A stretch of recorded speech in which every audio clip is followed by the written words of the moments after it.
Good morning. आइए पौधों के वर्गीकरण में ब्रायोफाइटा ब्रायोफाइटा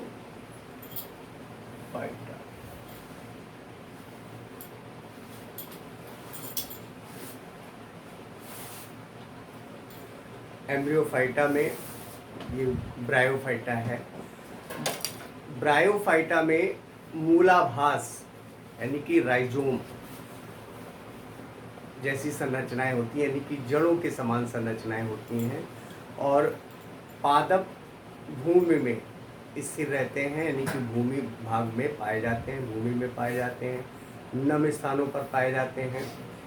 जो ब्रायोफाइटा है ये थैलोफाइटा और टेरिडोफाइटा इनके बीच के पौधे होते हैं। थैलोफाइटा और टेरिडोफाइटा, थैलोफाइटा से थोड़ा विकसित होते हैं और टेरिडोफाइटा से कम विकसित होते हैं, यानी कि उनके बीच के पौधे पाए जाते हैं। इनमें संवहन ऊतक नहीं पाए जाते हैं, संवहन ऊतक रहित होते हैं।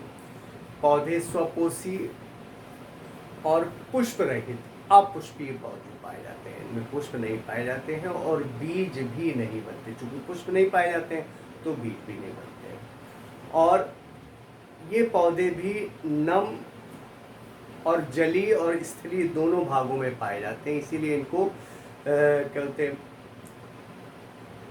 पादप जगत का उभयचर वर्ग कहते हैं।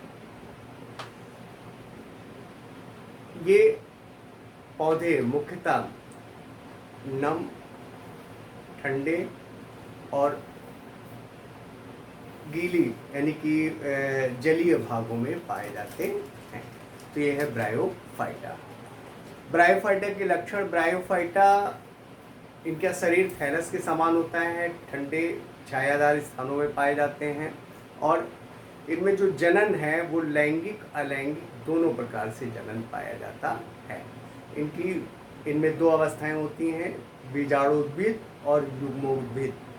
बीजाणुद्भिद और युग्मोद्भिद, ये दोनों प्रकार की अवस्थाएं इसमें पाई जाती हैं। और इनमें जो अलैंगिक जनन होता है तो अलैंगिक जनन में परिमुख स्टोमियम बनता है, ऊपर एक क्या बोलते हैं कैप्सूल बनता है। उस कैप्सूल में स्टोमियम या क्या बोलते हैं परिरंभ होता है। स्टोमियम इस टाइप से संरचना बनती है, ऐसे लास्ट टॉप पे ऐसे, और ये कांटे नुमा संरचनाएं इसमें होती हैं। और कांटे नुमा संरचनाएं दो पार्ट में होती हैं, 32 होती हैं, 16 एक वलय में और 16 दूसरे वलय में। और ये जब स्पोर्स बन जाते हैं तो स्फुटित हो जाने की जल को संग्रहित करके फट जाते हैं और फट करके स्पोर को, बीजाणु को स्वतंत्र कर देते हैं और वो बीजाणु नए पौधे का निर्माण करते हैं। ब्रायोफाइटा, जो ब्रायोफाइटा है इनके जो आर्थिक महत्व हैं, एक तो ये जल अवशोषण करने का इनमें गुण बहुत अधिक होने के कारण इनका प्रयोग रोपण में किया जाता है। जो पौधों का में रोपण की जाती है, रोपण विधि की जाती है, उस रोपण विधि में इसका प्रयोग किया जाता है क्योंकि ये जल अवशोषित कर लेते हैं। इसके अलावा ये भूमि के अपर्दन में सहायक होते हैं। भूमि में अपर्दन यानी कि या तो जल भारी वर्षा के कारण उपजाऊ भूमि नष्ट हो जाती है या तेज हवा के बहाव से उपजाऊ भूमि नष्ट हो जाती है। उपजाऊ भूमि का नष्ट होना अपर्दन कहलाता है।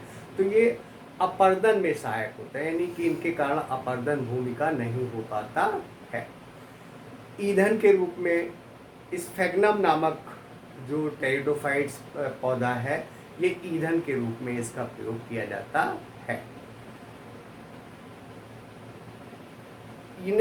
इनमें मखमली चादर के रूप में इनका प्रयोग किया जाता है। मखमली चादर के रूप में इसका भी प्रयोग किया जाता है, यानी कि उद्योगों में इसका प्रयोग किया जाता है। कुछ ब्रायोफाइट्स जो होते हैं वो जंतुओं के लिए, यानी कि एनिमल्स, जंतुओं के लिए चारे का, यानी कि जंतु इनको खाने का, यानी कि इनमें प्रोटीन्स वगैरह की मात्रा पाई जाती है तो चारे के रूप में भी प्रयोग किए जाते हैं। तो ये है ब्रायोफाइटा। ये पादप जगत के उभयचर कहलाते